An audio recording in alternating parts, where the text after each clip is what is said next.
Get ready. Take one. Narc Sunday. Are y'all ready for Narc Sunday? Welcome back to my channel. Miss Peggy here, all the way from North Texas, from my house to your house. So I want to apologize right off the bat today for being so late. But I have had a long weekend. I've had a busy day. I have just been busy. And before I knew it, the day is almost gone. So I just want to apologize to that today. So today is going to be about stage 4 cancer and narcissistic personality disorder.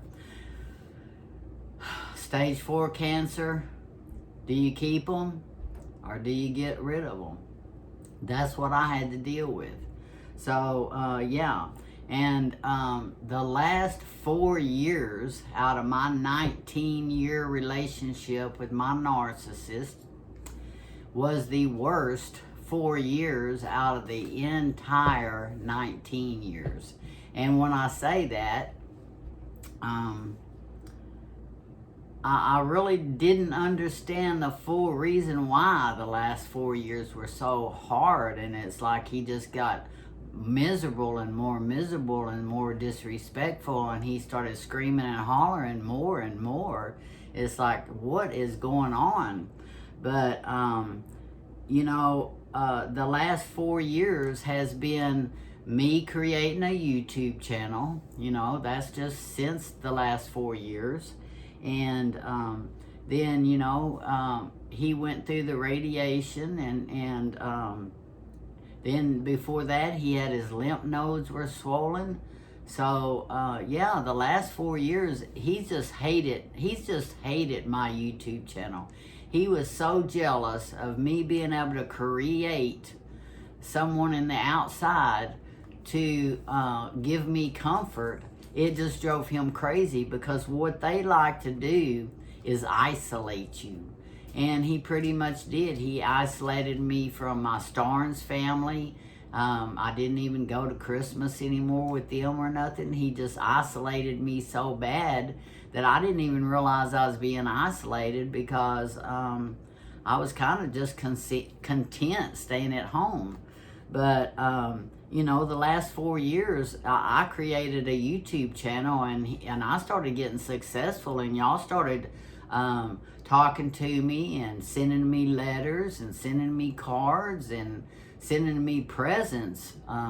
He was just blown away and very disrespectful. He would say, well, I can't believe that you've already got enough subscribers, and I can't believe YouTube's paying you. I can't believe these people are just talking to you. I can't believe they're sending you cards. I can't believe they're sending you presents. It's like I heard that the whole 4 years. It's like, I can't believe that. I can't believe that. And he just tried his best to shut it down. He did everything possible to make my YouTube channel as hard as it could. But, you know, I just left him at home. I went penny shopping, and I brought home penny shopping stuff. You know, I showed it to y'all on my YouTube channels. I started getting paid from YouTube, and it was just something that just he couldn't stand. He was jealous of it. And like I said, he even tried to create his own YouTube channel, Goofing with Gogi, and that was total failure. So he realized it wasn't as easy as what he thought to be me. So, yeah. So, studying the prostate cancer. That's what Robert had. Prostate cancer. And me studying, and I've only studied this since November, really. Studying prostate cancer, the total duration of stage 4. Now, we're not talking about 1, 2, or 3. We're talking 4. Stage 4 prostate cancer. That's what Robert had. So the total duration of that stage 4 is only 7 years. And from what I understand, that 7 years includes the therapy and stuff. Because you can't cure stage 4. You can only treat it and prolong your life as long as you can with the treatments that they are offering for that stage 4. So understanding you can't cure it, you can just prolong your life and live as long as you possibly can with lifestyle changes, food changes, health choices. Those things can extend your stage 4 to the maximum of the 7 years instead of the minimum of 4 years. So that was concerning to me. And you know, when Robert and I broke up, I just skipped the Hoover part because I didn't want to hear what he had to say. And he just went straight from the Hoover part to the no contact on my part. And I just ignored the 100 text messages and stuff that he sent me. I didn't read them. So since I skipped that part, later on, I've heard that some pretty hateful words in that. So I don't even know what those were. Sometimes I wished I had read them, but the Hoover and the smear campaign, those kind of text messages, you really don't want to hear. But anyway, this is the part that I had the most trouble with to deal with was breaking up with them. Having stage 4 cancer and me finding out he's a narcissist and it's never going to get better. It's always going to be a bad relationship. I had a problem with that because, stage 4 cancer, is pretty bad. And for me to just break up with him and put him on the street or wherever he had to go, and we live close to the VA, that was hard for me. And it was hard for me because I'm an empath. And empaths just do that. They care about others and they care about their feelings. Even if they don't get that in return, sometimes they are just too nice and they don't know whenever they're being a glutton for punishment. But, in this 7 years or so that I'm trying to figure out how long that 7 years is from today backwards, it could go all the way back to 2017 or 2016. I just don't know where that 7 years goes back to. But, Robert would tell me, and this was at least 2 or 3 years before he had his radiation. And his radiation was in 2021. So 2022 was a whole year past his radiation treatment. So, he would tell me back, I don't know, in 2017, 2018, that he had lymph nodes under his arms that was swollen. And, he'd just mention it while we're talking, and I was like, well, that's not good. And then he wouldn't say nothing else about it for months, and I really didn't think about it anymore, and then he'd mention it again.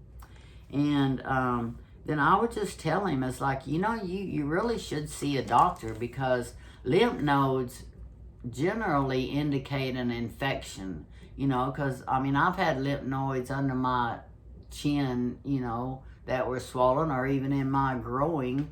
When I have an infection like strep throat or something, it indicates you got an infection somewhere. So I would just tell him that, you need to go to the doctor. And then he would complain about his sciatica. He would always be out, his sciatica. And sometimes he couldn't even get out of the bed. And some days it would just go away and it wouldn't even bother him for months, the sciatica part. And so sometimes when he'd get up in the middle of the night to go to the bathroom, he couldn't even get up to walk, and he would sometimes scoot around the edge of the bed to the door before he'd get up and use a walker or a cane or something to get to the bathroom. And then he'd get back to bed, and the next day, sometimes it would just be gone. So we never could figure out how that sciatica was working, but I would also tell him that he needs to go to the doctor about that too. And Robert's like, well, you know, if I go to the doctor, they're not going to give you any good pain pills. They only give you a tramadol or something like that, and he's had those, and they just don't work. They're not strong enough, and they just don't address the pain. So he was just discouraged about even going for his sciatica. And, and I would even talk to him about early detection is usually the key to beating stuff. You just need to go to the doctor. And, men in general just don't like to go to the doctor. And when you mention go to the doctor, they will just put it off. I mean, my dad did that, and he had lung cancer and emphysema and coughing for years and years, and he never would go to the doctor until 10 days before he died, he finally went to the doctor, and they put him in the hospital, and he was so far gone, you can't fix stuff when it gets to that stage.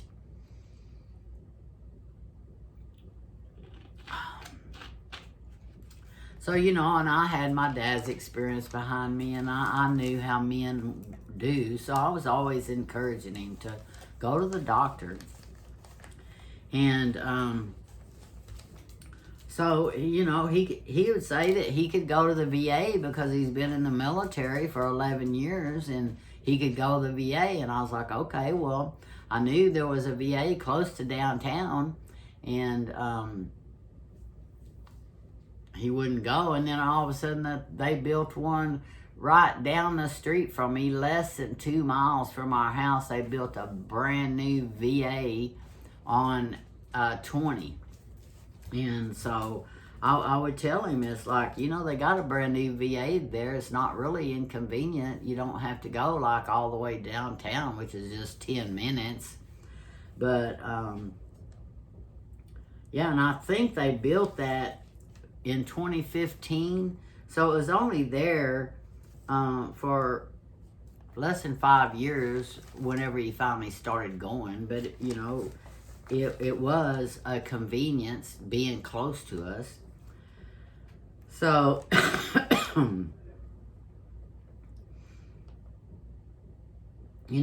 one of the studies that I read about prostate cancer is it pretty much, it can grow for 20 years. Some cancers grow faster than others, but prostate cancer, they said, it can be growing for 20 years before it gets to the stage it starts growing really fast. So,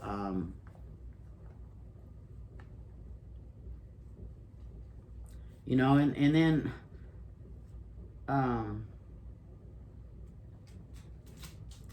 Robert was a heavy drinker, or he is a heavy drinker. He's still drinking heavy, because I've seen vodka in the pictures I've seen from Oklahoma.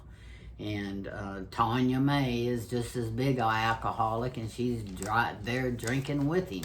Where I didn't drink with him because I was hoping he wouldn't drink as much. So, I don't really drink anymore. I used to drink, but I only drank a few drinks, a few beers, and I'd get a buzz and I'd stop. So I never was a alcoholic for sure, but I have drank, and I still might have a drink, but I'm not going to sit there and drink all of it. But anyway, Robert was a heavy drinker. He drank every day. He drank a lot, and he didn't eat right.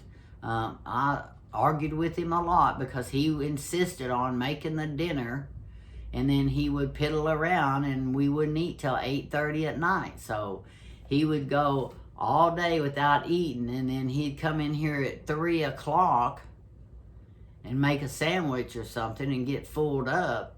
And then by 5, he's not hungry. And I think he did that deliberately so that he could put the food off till 8 or 9 o'clock so he could control when I eat. That's the way the narcs do. They like to control things. But, and he wouldn't drink water. I've never seen him drink a glass of water. And I'd say, you need to drink some water. And he would say, oh, I drink beer and there's water in beer. And, it's like, oh, whatever. Drunks love to say that they getting water in their beer. But, and then I warned Robert over and over again in the last, 5 years, that I told him, it's like I watched a husband drink himself to death. I watched him go to the doctor, and his doctor told him to do something about it, and he didn't. And he died in 1999. And I told Robert over and over again, I am not going to sit here and watch another husband drink himself to death and not care about trying to live. And with him having the stage 4 prostate cancer, he was not trying to live. He's still not trying to live. So, that weighed on part of my decision. I'm not going to sit here and watch somebody just try to kill themselves. It's suicide. It's a slow suicide.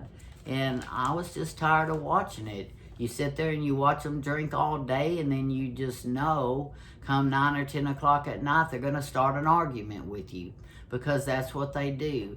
Narcs are like vampires. They like to wake you up at 10 or 11 o'clock at night to start an argument with you that they've had planned all day. They can't wait until that time comes so they can start something, because whenever you're upset and they're upsetting you, that's when they're their best. So,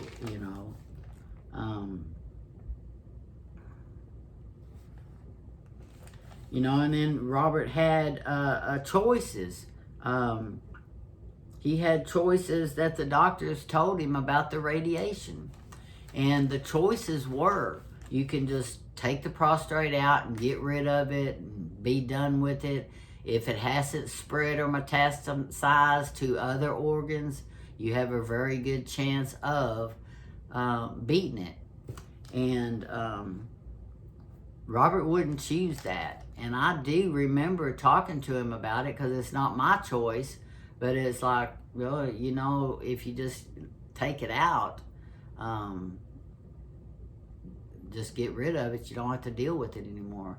And his first response was, oh, I'm never going to do that. You can't get your penis hard, and I'm never going to do that. And I did make the statement, well, you're not sexually active, so why would you care if you're going to live longer? You're going to live longer. Well, I didn't know at the time that he's cheating with everybody he can find at the grocery store or that comes in my house. He slept with my sister-in-law. He slept with my friend that came to the house. Well, I cut all those people out of my life so they don't come to the house anymore. And, and then so he went ahead and did the radiation. And the radiation is worse than the cancer, because even though you're thinking you're just getting radiation for the cancer, that radiation damages your organs, it damages your skin, it damages everything that is pointed at. Robert had so much pain and so much damage and so many problems with the radiation. He regretted it. Before we broke up, he regretted that radiation because it was causing him so much pain. It wasn't even worth it to him. So, so sex or live longer. That was his choice. And he chose the sex. Which that's what Satan people do. I mean, I didn't know it at the time, but that's what he was doing.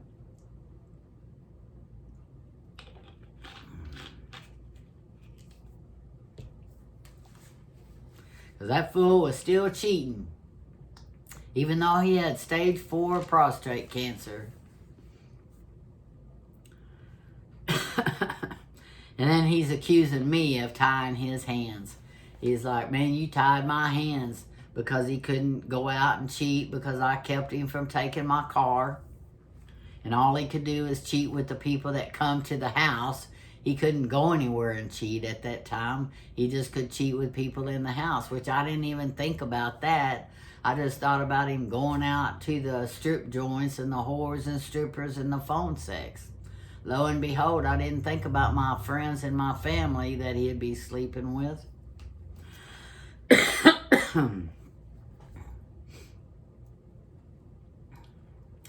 So, like I said, the cheaters don't come over anymore because I cut them out of my life. So, like I said, that, you know, I created the penny shopping in my YouTube channel. So, I would just leave him at home and I would just go penny shopping. And I just pretty much just didn't worry about what he thought, what he wanted, and what kind of mood he was in. So I spent the last 4 years doing what I wanted to do and not caring about what he is upset with. I knew he's always going to be upset when I get home. I knew 90% of the time when I was out penny shopping on Tuesday or Friday or whatever day it was, you can just bet your dollar, your last dollar, that he's going to text or call me on my cell phone. And, you know, half the time my phone would be in my purse, and that little side thing on my old phone would flip down and it wouldn't even ring. You couldn't hear it even buzz or nothing, because that will, you know, that little flip thing on the side keeps it from ringing. And so I would notice that he called, or I'd be scanning something and he'd call in, and I'd, what?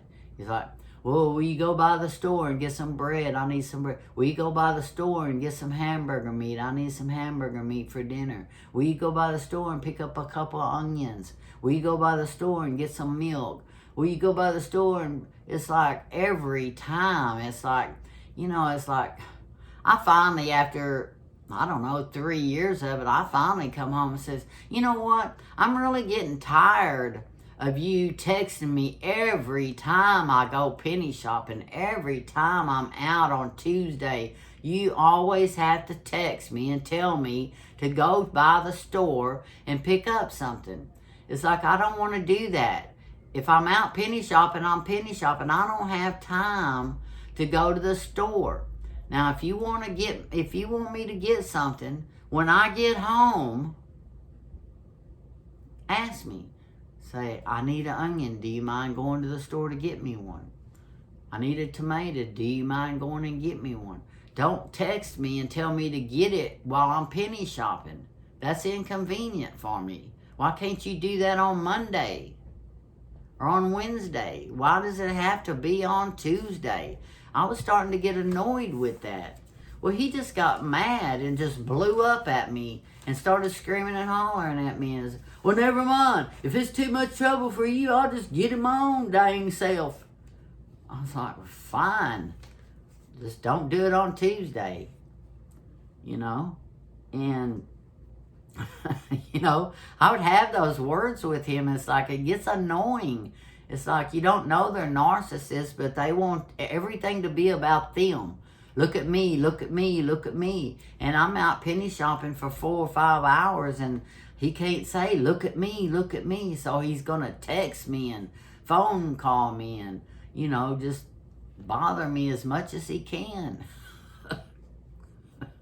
It's really kind of humorous when you think about it, how childish they are. So, you know, and then I brought all this penny candy home for 4 years, and I'm not big on sweets. I've never been big on sweets my entire life. I just as soon have biscuits and butter on it than candy. When I was 7 or 8 years old, I got kicked out of a neighborhood clubhouse because I took cold biscuits for the snack at my clubhouse, because they wanted candy and I brought biscuits. So my snack and your snack might be different. But anyway, Robert loved candy. He couldn't get enough candy. He couldn't get enough sweets.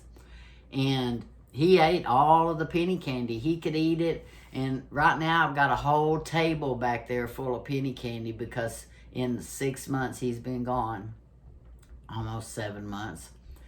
I can't eat it fast enough. I can't give it away fast enough. I give it to my renter.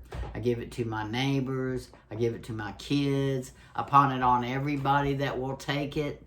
And I still got a whole table back there. When Robert was here, I didn't have that. I had candy back there, but it didn't backlog like it is. I've still got candy canes from Christmas back there. That would never happen if Robert was here. So Robert just loved candy, and I loved him getting to have it because I had so much of it. But since we broke up, I didn't know this before, but, and this breaks my heart really, cancer feeds on sugar. So if you've got cancer, don't eat sugar. I've even read in the last couple of weeks that you can reverse cancer if you cut out all the sugar in your diet. And that means the rice and the stuff that turns to sugar. I know my mom was a diabetic and she couldn't eat rice and potatoes because they turn to sugar. So if you just, and mostly it's just going to be vegetarian, but you can reverse cancer with elimination of sugar. Now, when I read that, I just couldn't believe it. I was like, no, no, no. And that put my heart in stress because I felt partly responsible for that. I know I didn't make him eat it, but I did supply it. But, you know, that's part of the empath. You being an empath, you just feel responsible and you feel for people, you know. So,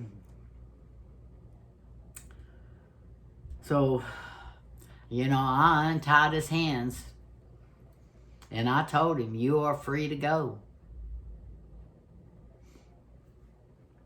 Because I filed a restraining order on him. And I just decided that stage 4 cancer or me. You know, my blood pressure was so high, I couldn't stay out of the hospital in 2022. I was in the hospital 3 or 4 times. I had brain aneurysms. I had coils put in my aneurysms so they didn't burst. I could have been dead if they had a burst. So, yeah, so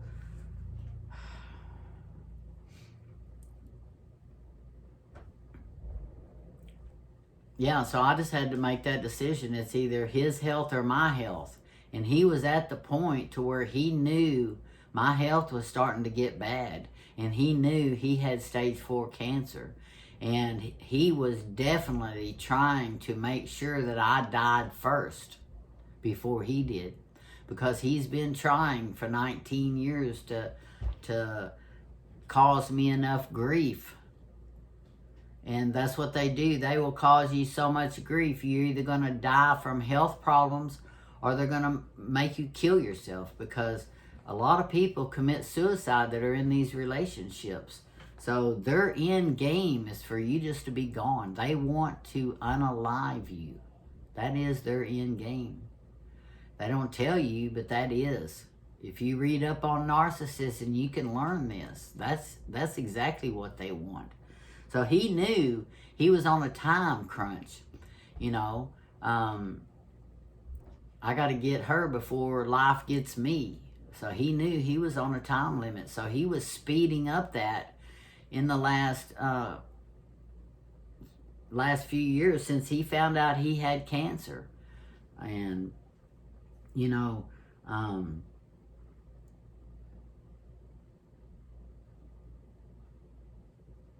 because, you know, when you learn that, you cannot not run.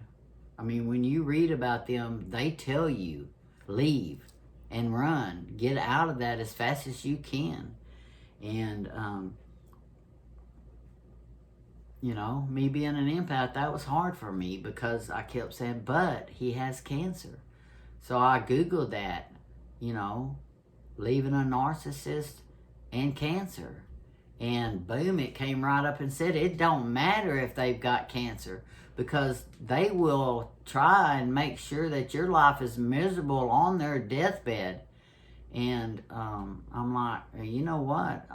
My blood pressure was so bad, I don't think I had the time to comfort him through his cancer whenever he's trying his best to keep my blood pressure so high that my aneurysms burst. And so whenever I broke up with him, the very first thing I saw on his social media was cancer sucks. Yeah, it does suck, you know. And that almost kept me in a bad relationship because of his cancer. But, you know, you just have to make a choice. It's either you or me. And, you know, I've already had 2 brain aneurysms and 2 brain aneurysm repairs. And I do have a 3rd one up there. And I'm having a hard time keeping my blood pressure down. I check it every day. Sometimes I have to take an extra half of my clonidine to keep it down below 140, because the doctor said anything over 140, 150 is growing this aneurysm. So they're going to check it again in November, and, you know, I have to choose my health over his health. So, yeah, and then he put out that smear campaign. And, you know, that smear campaign really showed me his, you know, true colors. And it's like I was real sure I made the right decision, because, you know, when you break up with them, they want to kill you. They definitely want to kill you. You know, and everything that Robert's put me through, with him and without him, with the smear campaign and all the phone calls he's called in the middle of the night and all that. I've had to block him everywhere. You know, I still find myself feeling sorry for him, having cancer, and being a narcissist. You know, it's like, you just can't help but feel that these little damaged souls are walking around so hurt in their heart. But you know, hurt people.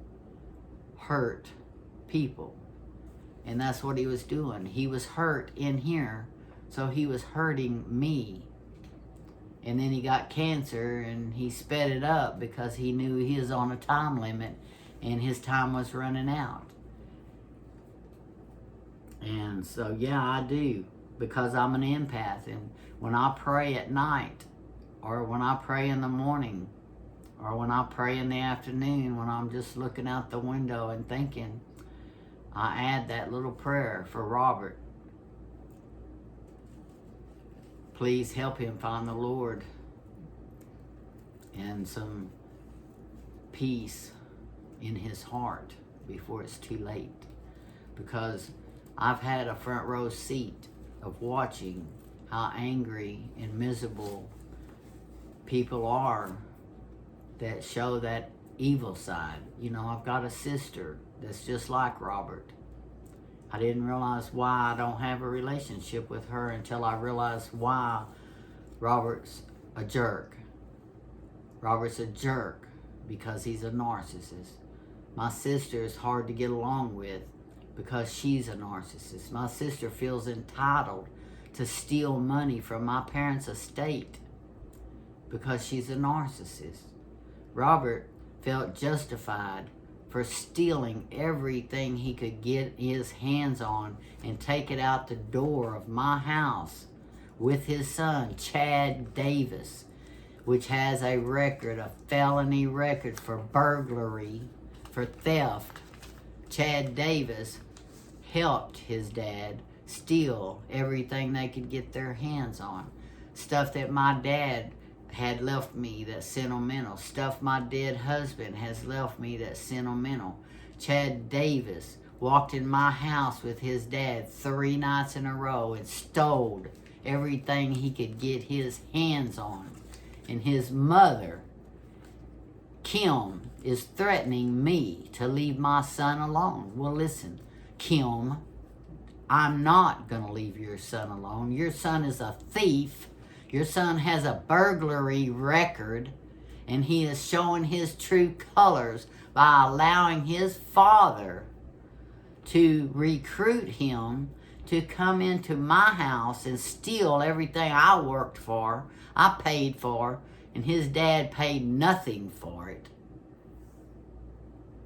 Yes, he's a thief, and he has a felony burglary record. Prior to this,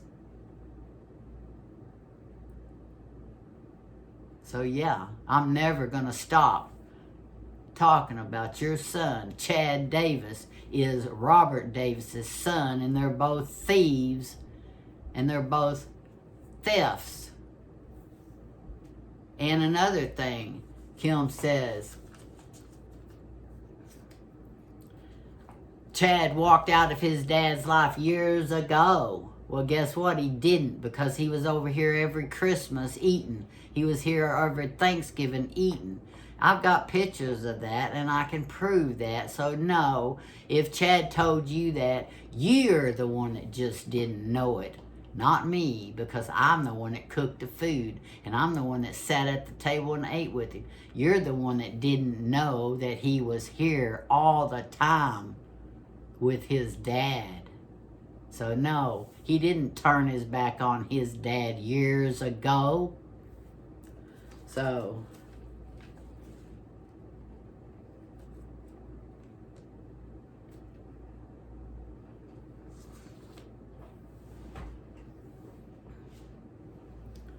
yeah, so December the 4th, around then, after Thanksgiving, Robert's mask fell off. He couldn't hold the mask up no more, and it fell off and exposed himself, and I threw the book at him. So now he's in Oklahoma dealing with his stage 4 prostate cancer and some of my stuff that he's got up there, while Chad Davis is over here 2 miles from my house dealing with his, because he's going to have to answer to the same person I got to answer to for what I do bad in the world. There's only 2 sides to go with, and that's God or Satan. And people that steal are going with Satan, because God don't play with Satan people that steal. So,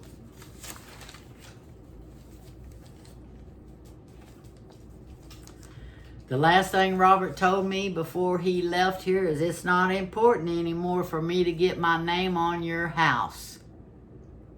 That's what he's been trying to do this whole 19 years, is get his name on my house. Either get married to me, talk me into it, get me sick enough to where he's got to make the payments, and then he can say, well, I'm not going to make the payments if it's not in my name.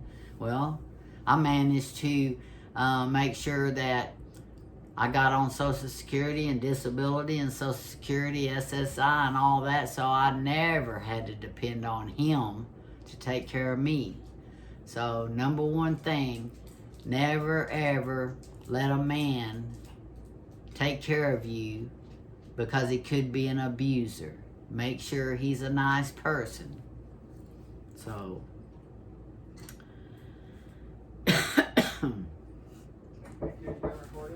yeah, come on in. Okay. I didn't want to interrupt you.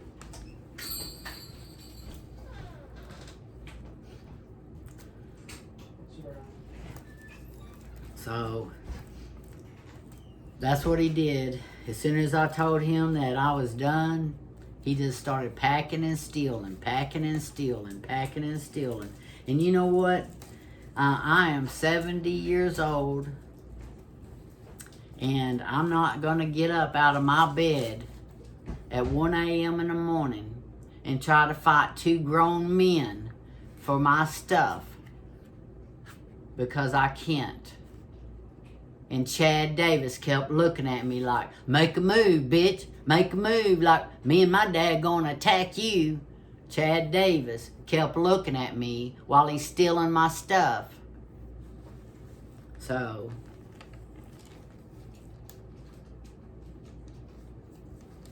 Yeah. Chad Davis is a thief.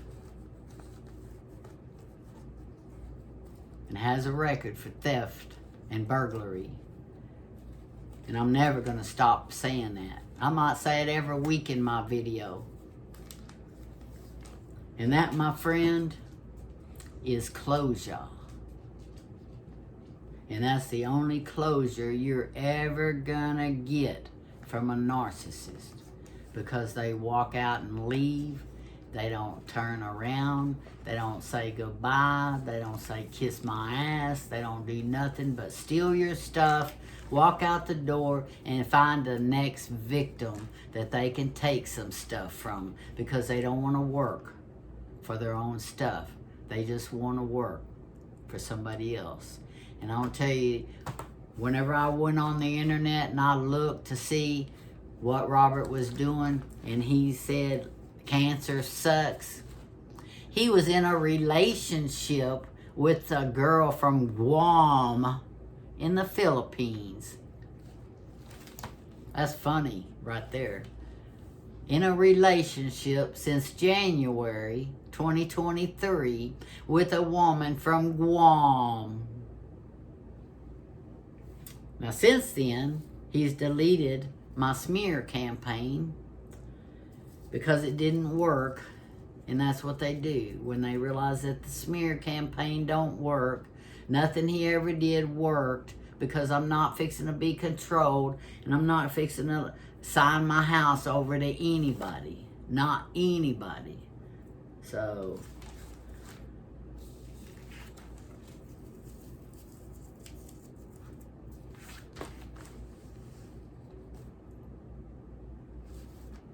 that's all I got to say about it. Narc Sunday is over. And you know the whole story of why I broke up with a stage 4 cancer patient.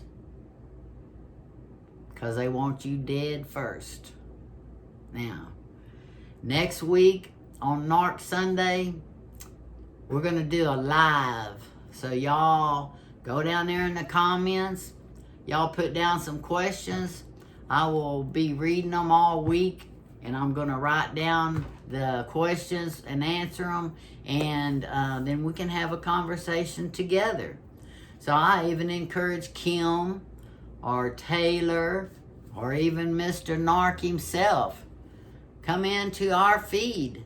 We're going to have a talk. I'd be more than happy to have a talk with any of y'all. Chad Davis, come on in. I'm going to have a live stream next Sunday. You want to come in? We'll talk about your thievery too. I don't care. I'm ready for you. I'm ready for all of y'all. Because I'm narc busting everybody on the internet. And I'm not going to stop until everybody knows what I didn't know. And I didn't know that narcs existed until I was in the hospital in November 2022. So I got a lot of catching up to do. I got a lot to catch y'all up on. And we're going to learn how to bust the narcs. And y'all, even down in the comments from my very first video, y'all put in there that y'all was married to narcs. Y'all had a narc. Y'all knew a mother that was a narc. Y'all had a sister that was a narc. Well, y'all are smarter than I was, because I didn't even know Robert was a narc. You know, I just knew that he was a jerk. And I didn't even know my own sister was a narc. I just knew I couldn't have a relationship with her, but I had no idea why. I personally always thought it was something she didn't like about me. I was always trying to double look at myself and try to figure out what was it about me that she didn't like. And I found out it's not me, it's her. She hates herself. Narcissists hate themselves. They have such low self-esteem and such misery. They want to spread the misery to everybody else. So they're miserable, so they want the whole world to be miserable with them. It's the most confusing craziness thinking I've ever heard of. But yeah, so I'm going to let y'all go now. I love y'all. Thank you for watching. Thank you for being with me, and pray that we get a penny list next week. because we're just not getting very good at this penny stuff lately. I mean, we're not having very many because they started this resetting every 2 weeks, and then we're not getting them every week like we did, so they're really putting a cramp in my style. So, adios from North Texas, and goodbye from Cowtown, and I'll see you on Tuesday because I'm going penny shopping, and I'm just going to see what maybe I can find out there because I didn't go last week. So I know I'm going to be looking for the, what is it, the Father's Day stuff, and Father's Day, and some other holiday. So I'm going to be looking for those. So, bye now.